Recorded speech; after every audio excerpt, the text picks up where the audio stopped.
जय शिवराय मित्रांनो, राज्यात राज्य शासनाच्या माध्यमातून महिला सक्षमीकरणाकरता विविध योजना राबवल्या जातात आणि याच्यामधीलच एक महत्त्वाची अशी योजना म्हणजे लेक लाडकी योजना। 1 एप्रिल 2023 नंतर जन्मलेल्या मुलीच्या खात्यामध्ये टप्प्याटप्प्यानं 1,01,000 रुपये वितरित करण्याची अनुदान देण्याची ही एक महत्त्वाची अशी योजना 30 ऑक्टोबर 2023 रोजी राज्य शासनाच्या माध्यमातून याच्या संदर्भातील GR निर्गमित करून ही योजना राज्यामध्ये राबवण्यासाठी मंजुरी देण्यात आलेली आहे। याच्या अंतर्गत जास्तीत जास्त पात्र लाभार्थ्यांनी या योजनेचा अर्ज घ्यावा अशा प्रकारचं आवाहन देखील शासनाच्या माध्यमातून वेळोवेळी करण्यात येत आहे। परंतु या योजनेबद्दलची नसलेली माहिती, आवश्यक असलेली कागदपत्र, अटी शर्ती, अर्जाचा नमुना या सर्वांबद्दल कमी असलेला अवेअरनेस याच्यामुळे बरेच सारे लाभार्थी अद्याप देखील या योजनेच्या लाभापासून वंचित आहेत आणि याच पार्श्वभूमीवरती या योजनेच्या संदर्भातील सविस्तर अशी माहिती आजच्या व्हिडिओच्या माध्यमातून जाणून घेण्याचा प्रयत्न करणार आहोत। मित्रांनो, राज्यामध्ये राबवली जाणारी माझी कन्या भाग्यश्री सुधारित ही योजना बंद करून राज्य शासनाच्या माध्यमातून 30 ऑक्टोबर 2023 पासून राज्यामध्ये लेक लाडकी योजना ही योजना सुरू करण्यासाठी मंजुरी दिलेली आहे, ज्याच्या अंतर्गत 1 एप्रिल 2023 नंतर जन्मलेल्या प्रत्येक मुलीला या योजनेच्या अंतर्गत लाभार्थी म्हणून पात्र करण्यात येणार आहे। या योजनेच्या अटी शर्ती आणि आवश्यक कागदपत्राच्या आधारे पिवळ्या आणि केसरी शिधापत्रिकाधारक कुटुंबातील मुलीच्या जन्मानंतर तिच्या खात्यामध्ये 5,000 रुपये, इयत्ता पहिलीमध्ये गेल्यानंतर 6,000 रुपये, 6वीत गेल्यानंतर 7,000 रुपये, 11वीत गेल्यानंतर 8,000 रुपये आणि लाभार्थी मुलीचं वय 18 वर्ष पूर्ण झाल्यानंतर तिच्या खात्यामध्ये 75,000 रुपये अशी एकूण 1,01,000 रुपयाची रक्कम या मुलीच्या खात्यामध्ये वर्ग केली जाणार आहे। मित्रांनो, या योजनेच्या अटी शर्तीमध्ये आपण जर पाहिलं तर मुलीचा जन्म हा पिवळ्या आणि केसरी शिधापत्रिकाधारक कुटुंबामध्ये 1 एप्रिल 2023 रोजी किंवा त्यानंतर झालेला असणं गरजेचं आहे। जन्माला येणाऱ्या 1 किंवा 2 मुलींना ही योजना लागू राहणार आहे। एक मुलगा एक मुलगी असल्यास एका मुलीला ही योजना लागू राहणार आहे। पहिल्या अपत्याच्या 3ऱ्या हप्त्यासाठी आणि दुसऱ्या अपत्याच्या 2ऱ्या हप्त्यासाठी अर्ज सादर करताना माता पित्यानं कुटुंब नियोजन प्रमाणपत्र सादर करणं या योजनेच्या अंतर्गत आवश्यक राहणार आहे। दुसऱ्या प्रसूतीच्या वेळी जुळी मुलं जर जन्माला आली आणि याच्यामध्ये एक मुलगी आणि दोन्ही मुली अशा असतील तर त्या दोन्हीला त्या ठिकाणी लाभ दिला जाईल। जर समजा एक मुलगा एक मुलगी असेल तर त्याच्यामध्ये एका मुलीला आणि जर जुळ्या दोन्ही मुली असतील तर त्या दोन्ही मुलीला लाभ या योजनेच्या अंतर्गत दिला जाणार आहे। 1 एप्रिल 2023 पूर्वी एक मुलगी किंवा एक मुलगा आहे आणि त्याच्यानंतर जन्माला आलेल्या दुसऱ्या मुलीला ही योजना लागू राहणार आहे किंवा त्याच्यानंतर जर समजा जुळ्या मुली जन्माला आल्या तर त्या दोन्ही मुलीला देखील ही योजना लागू राहणार आहे। परंतु याच्यानंतर माता पित्यानं कुटुंब नियोजन शस्त्रक्रिया करणं आवश्यक असणार आहे। लाभार्थी जे असेल त्या लाभार्थ्याचं महाराष्ट्र राज्याचं रहिवासी प्रमाणपत्र असणं आवश्यक आहे। लाभार्थी बँक खातं महाराष्ट्र राज्यात असणं आवश्यक आहे आणि लाभार्थी कुटुंबाचं वार्षिक उत्पन्न देखील 1 लाख रुपयापेक्षा जास्त नसावं अशा प्रकारच्या काही अटी शर्ती याच्या अंतर्गत देण्यात आलेल्या आहेत। या योजनेचा अर्ज करत असताना काही आवश्यक कागदपत्र असणार आहेत, ज्याच्यामध्ये लाभार्थ्याच्या जन्माचा दाखला, याच्यामध्ये लागणार आहे जन्माची नोंद, जन्माचं प्रमाणपत्र या योजनेचा लाभ घेण्यासाठी आवश्यक असणार आहे आणि 1 एप्रिल 2023 रोजी किंवा त्यानंतरचा जन्म असावा। कुटुंबाचं प्रमुखाचं जे काही वार्षिक उत्पन्न असेल ते 1 लाख रुपयापेक्षा कमी असल्याचं तहसीलदार किंवा सक्षम अधिकाऱ्यांचं दाखला देखील आवश्यक लागणार आहे।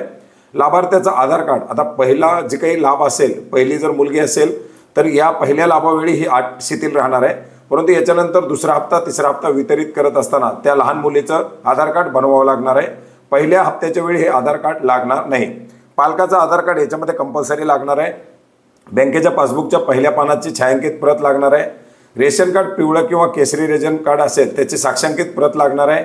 मतदान ओळखपत्र, शेवटच्या लाभाकरता जी मुलगी 18 वर्षाची पूर्ण झाल्यानंतर त्या मुलीची मतदार नोंदणी करावी लागेल आणि मतदानाचं ओळखपत्र सबमिट केल्यानंतर 18 वर्षानंतर दिला जाणारा जो 75,000 रुपयाचा हप्ता आहे त्याचा लाभ मिळणार आहे। टप्प्यावरील लाभाकरता शिक्षण घेत असल्यास संबंधातील बोनाफाईड सुद्धा सादर करावं लागणार आहे। कुटुंब नियोजन शस्त्रक्रिया प्रमाणपत्र द्यावं लागणार आहे, ज्याच्यामध्ये जे काही 2रा 3रा हप्ता देत असताना 2 मुलीचा जन्म झाला किंवा 2 अपत्य झाल्यानंतर हे प्रमाणपत्र या ठिकाणी कंपल्सरी लागणार आहे। अंतिम लाभ घेत असताना मुलीचा विवाह झाला नसणं आवश्यक राहील आणि याच्यासाठी अविवाहित असल्याबाबत लाभार्थ्याचं एक स्वयंघोषणापत्र सुद्धा या ठिकाणी द्यावं लागणार आहे। जो शेवटचा टप्पा 75,000 जो वितरित होईल त्यावेळेस हे स्वयंघोषणापत्र मागितलं जाणार आहे। अशा प्रकारच्या अटी शर्ती कागदपत्रासह हा अर्ज सादर करायचा आहे। अर्ज सादर करण्यासाठी ऑनलाईन पद्धतीने हे अर्ज भरले जाणार आहेत अंगणवाडी सेविकेच्या माध्यमातून। आपणास अर्ज करण्यासाठी ग्रामीण भागामध्ये अंगणवाडी सेविका, परिवेक्षिका, नागरी भागामध्ये अंगणवाडी सेविका, मुख्य सेविका यांच्या माध्यमातून हा अर्ज करायचा आहे। त्यांच्या माध्यमातून अर्जाची कागदपत्राची पडताळणी करून ऑनलाईन पद्धतीने अर्ज केला जाईल आणि त्याच्यानंतर संबंधित बालविकास प्रकल्प अधिकाऱ्यांच्या माध्यमातून ते अर्ज तपासणी केले जातील। याच्यानंतर जे काही पुढच्या मंजुऱ्या असतील त्या मंजुऱ्या या अर्जाला दिल्या जाणार आहेत। अशा प्रकारच्या या काही अटी शर्ती याच्यामध्ये देण्यात आलेल्या आहेत आणि याच्याच अंतर्गत पात्र असलेल्या लाभार्थ्याला या योजनेकरता एक विहित नमुन्यातील अर्ज आपल्या गावातील अंगणवाडी सेविकेकडे सादर करायचा आहे। अर्जाचा नमुना देखील आपण या ठिकाणी पाहू शकता। लेक लाडकी योजना अंतर्गत नोंदणीसाठी अर्ज आणि हप्ता मागणी पत्र अशा प्रकारचा हा एक अर्ज आपण पाहू शकता। याच्यामध्ये वैयक्तिक माहिती द्यायची आहे, लाभार्थ्याचा तपशील, पहिला अपत्य, दुसरा अपत्य किंवा पहिल्या अपत्यानंतर झालेलं जुळं अपत्य अशा प्रकारची जी काही माहिती असेल ती माहिती द्यायची आणि अर्ज करत असताना प्रत्येक हप्त्याच्या वेळेस हा अर्ज या ठिकाणी मागणीपत्र दिलं जाणार आहे। याच्यामध्ये पहिला हप्ता, दुसरा हप्ता, तिसरा हप्ता, चौथा हप्ता आणि पाचवा हप्ता ज्यांनी ऑलरेडी अर्ज केलेले आहेत ज्यांचा दुसरा हप्ता असेल त्यांना दुसऱ्या हप्त्यासाठी, तिसऱ्या हप्त्यासाठी जे काही असेल ते टिक करायचे आणि पहिल्याच हप्त्यासाठी असेल नवीन अर्ज असेल तर पहिल्या हप्त्यावरती टिक करायचे। लाभार्थ्याचं नाव, आधार क्रमांक, लाभार्थ्याच्या पालकाचं आईवडिलाचं नाव, आधार क्रमांक, भ्रमणध्वनी क्रमांक। आता याच्यामध्ये पहिलं जे काही आधार क्रमांक मागितलं गेलेलं आहे हे पहिल्या हप्त्यासाठी 8 शिथिल आहे, पुढचा हप्ता दुसरा तिसरा असेल त्यावेळेस या ठिकाणी आधार कार्ड मागितलं जाईल। आईवडिलाचं आधार कार्ड याच्यामध्ये कंपल्सरी आहे।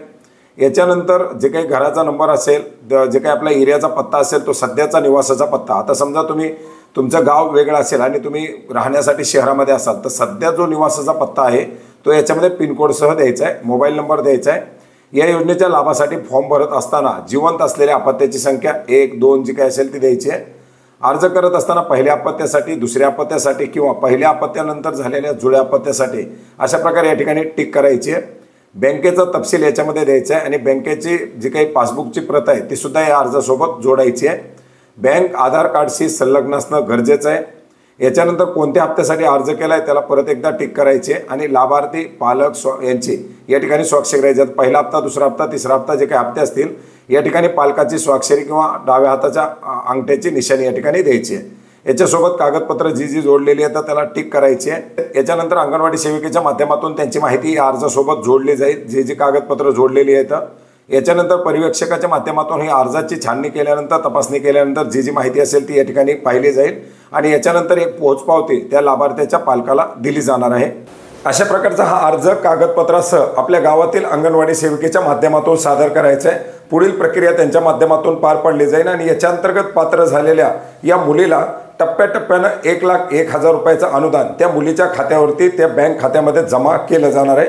तर मित्रांनो, अशा प्रकारे महिला सक्षमीकरणाकरता राबवली जाणारी एक महत्त्वाची अशी योजना म्हणजे लेक लाडकी योजना, ज्या योजनेच्या संदर्भातील माहिती या व्हिडिओच्या माध्यमातून घेण्याचा प्रयत्न केलेला आहे। याच्या संदर्भातील जर काही इतर प्रश्न असतील तर नक्की कमेंट करा, त्याचं देखील उत्तर घेऊया आणि अशाच प्रकारचे नवनवीन अपडेट आणि इतर माहितीसह लवकरच भेटूया। धन्यवाद।